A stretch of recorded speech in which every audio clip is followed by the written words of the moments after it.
This is a true story that happened to me 3 weeks ago. I worked at a zoo, which is a pretty popular attraction, especially during the summer. We get a lot of tourists and summer camps. People often ask me questions which I have no problem answering. I am a people person. I work in different parts of the zoo. Every shift is different and I can be moved at any time depending on where they needed me. Most of the time my boss schedules me a gift shop. There's one gift shop in particular that people rarely visit because it's well hidden behind a bamboo and off on a far path. I had maybe 30 to 40 people on a busy day, which is nothing compared to other shops. I was working and it was really slow as usual.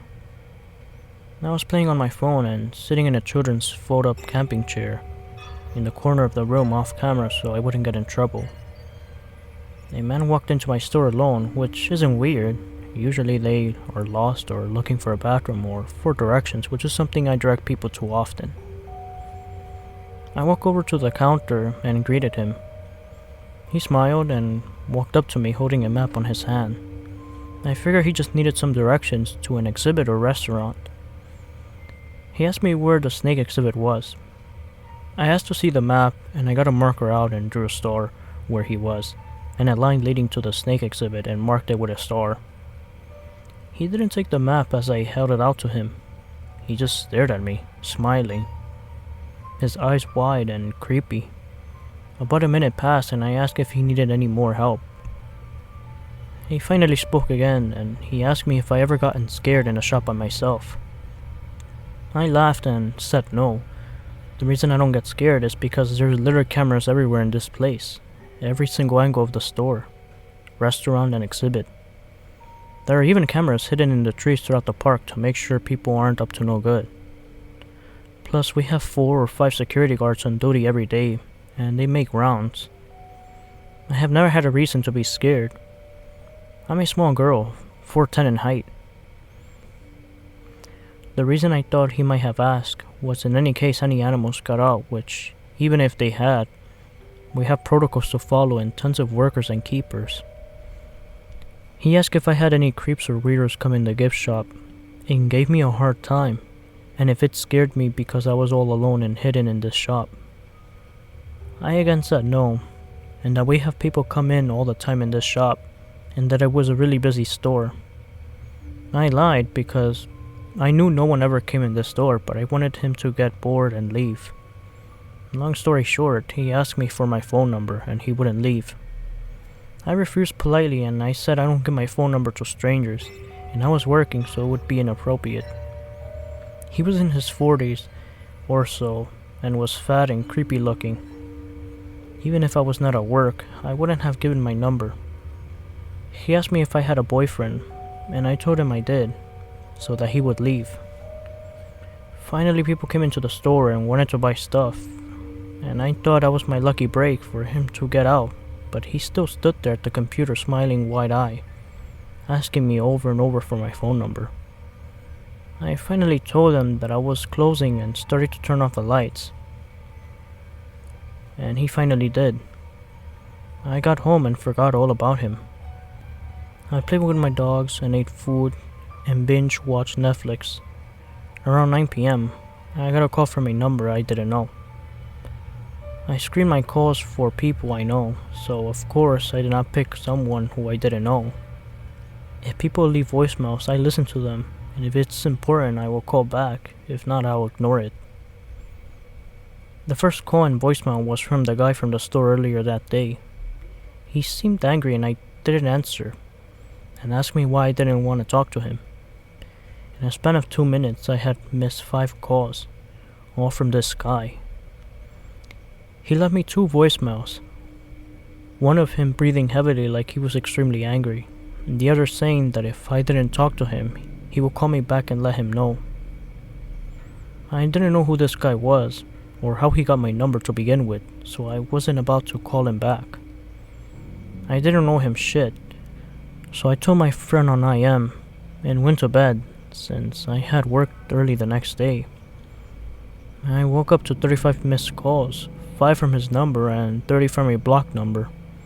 Most of the missed calls happened 2 to 3 missed calls in the same minute. I had 4 text messages from his number. The first said, "Why don't you want to talk to me?" The second said, "Why are you ignoring my calls?" And the third said, "If you leave me alone, say the word." And the last one said, "Are you working today?" Afraid he would come to my shop again, I texted him back saying that he was a nice customer and I was happy to help him with the directions to the snake exhibit, but I had a boyfriend and wasn't interested. And I also asked him how he got my number since I didn't know any social media.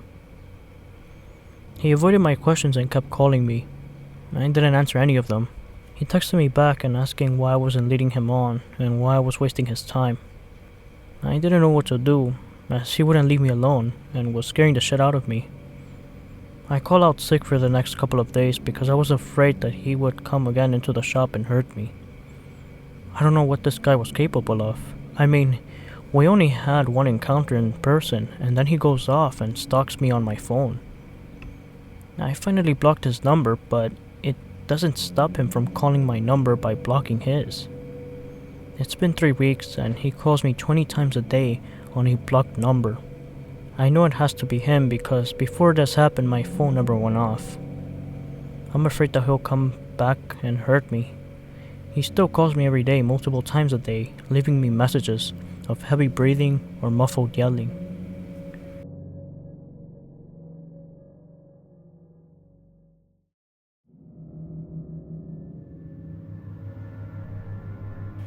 This happened about 4 years ago. I was 20 at the time, the first time I met the guy who would become my grocery store stalker. He was standing outside the store collecting money for a Salvation Army Christmas time donations. Now, I'm a fairly friendly person, so I like to say hi to people who work at places I frequently visit. This guy was a kid around my age, very tall, with a mid-resemblance to Lurch from the Atom Family. Dark circles under dark eyes, short black hair, kind of vacant look of his eyes. I chatted with him for maybe about 2 minutes, just idle chit-chat about the weather and whatnot. Nothing particularly memorable or interesting, and then waved goodbye and went home. Little did I know, that single moment would be the start of something that would have me genuinely afraid. About 4 or 5 months have passed, and I hadn't seen him again. Then one day, as I was at the grocery store shopping with a friend, when we were chatting, she suddenly got really quiet, kind of recoiled backwards, looking behind me. I turned around to see this guy who had been at least 6'4", towering over me, not 8 inches from my body.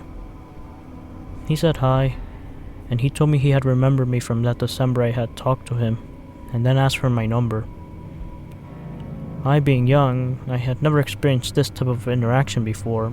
I told him I don't have my number memorized, but I would write it down and text him later. I kind of waved my phone at him, pointing out that my then boyfriend, whose picture was on my wallpaper, making a point to say, "Oh look, that's my boyfriend," to the guy, hoping he would have a clue in, but no luck.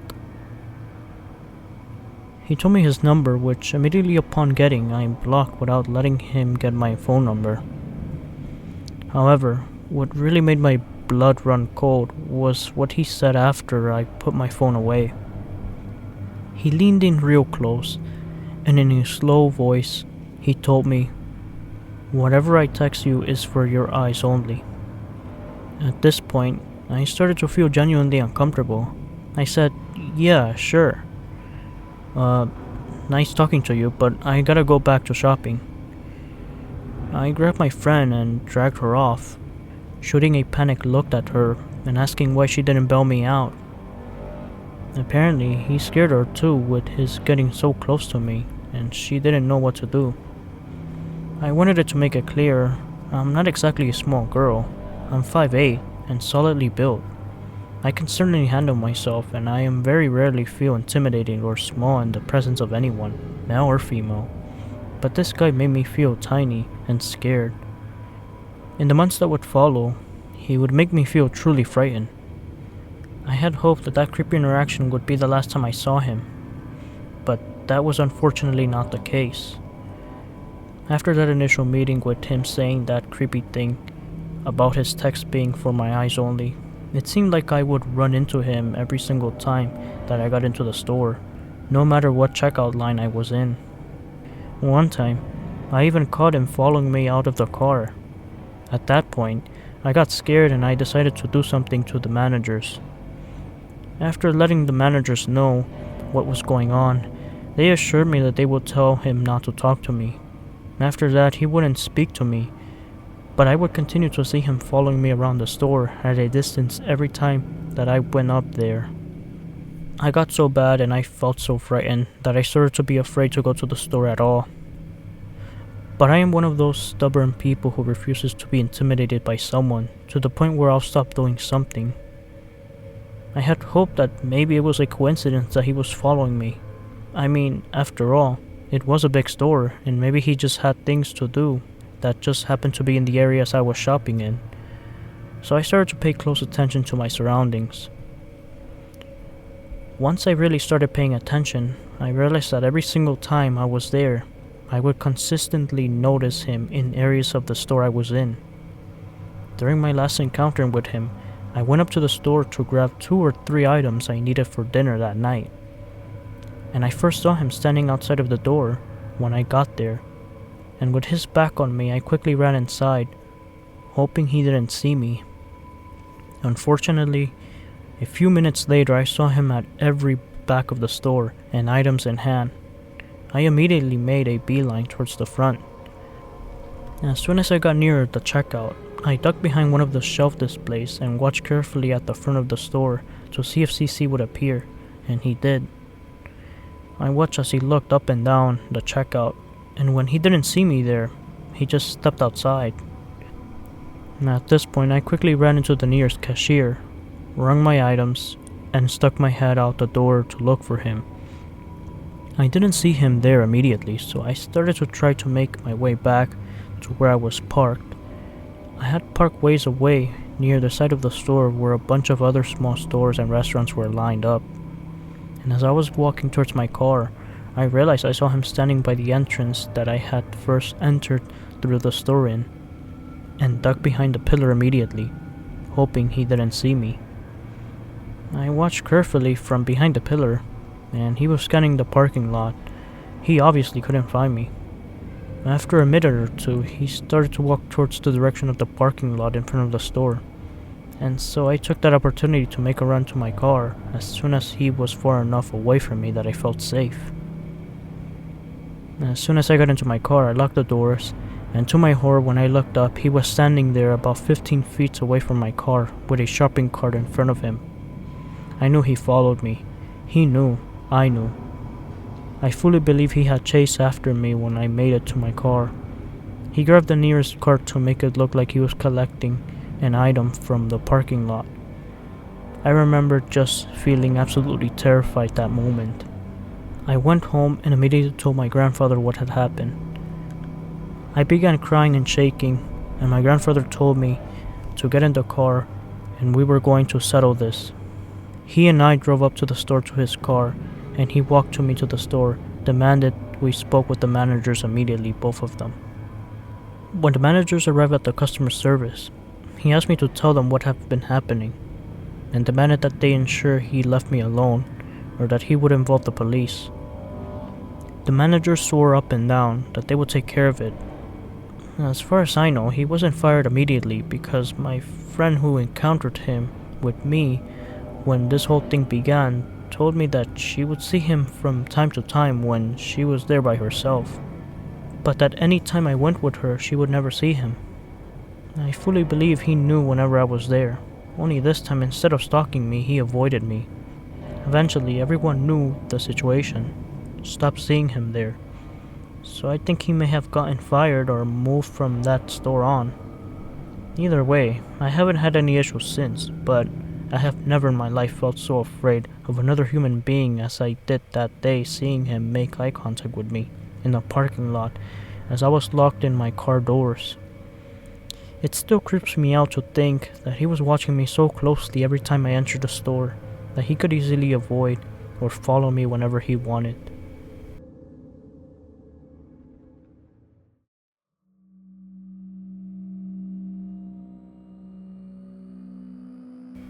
This happened a few years back, but I always still think about it whenever I'm at the grocery store. I was with my boyfriend at the time, at a local Hannaford in my town, and we had always split up in the store to get certain stuff, mainly because I hated shopping at the freezer aisle, and I'm also pretty picky about what bread we buy, etc. So he's on the other side of the store as I wander down the bread aisle by myself. It's bread on one side and baby items on the other. I see a large gentleman from behind just standing there looking at diapers and think nothing of it since he probably was just pricing them out, looking for a size. As I get closer, I notice this awful body odor smell in the aisle and try to move quickly to get bread. I was directly behind him to grab my item and I noticed that one of his hands is down his pants. I knock over a small stack of bread and it startles him. He was literally fixated and pleasuring himself to a picture of a half-naked baby on this paper package. He locks eyes with me, pulls his hands out of his pants and just sprints out of the aisle. My jaw was just hanging at this point with disbelief and disgust at this sickle. My boyfriend comes around the corner, all happy with some box and cereal he found, and sees my face and rushes over. I told him what I saw and he gets equally as disgusted and angry. We told the manager on duty, described him, and they said that they would review the security cameras later and keep an eye for him. The image of that dude is scarred in my brain, and I always feel so sad whenever I see those happy little babies on diapers.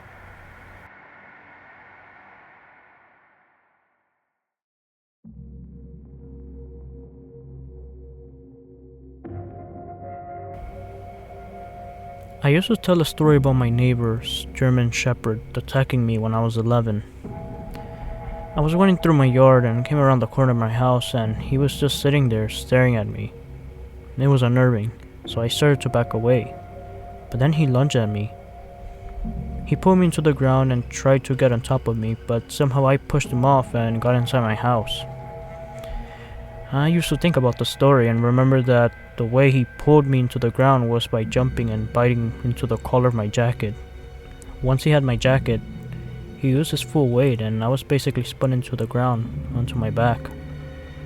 I always knew it was serious for a dog to take down a kid like that, but it wasn't until much later that I really contemplated the thought that he would have been going for my throat, or if not intentional, how could he have accidentally bitten into my neck?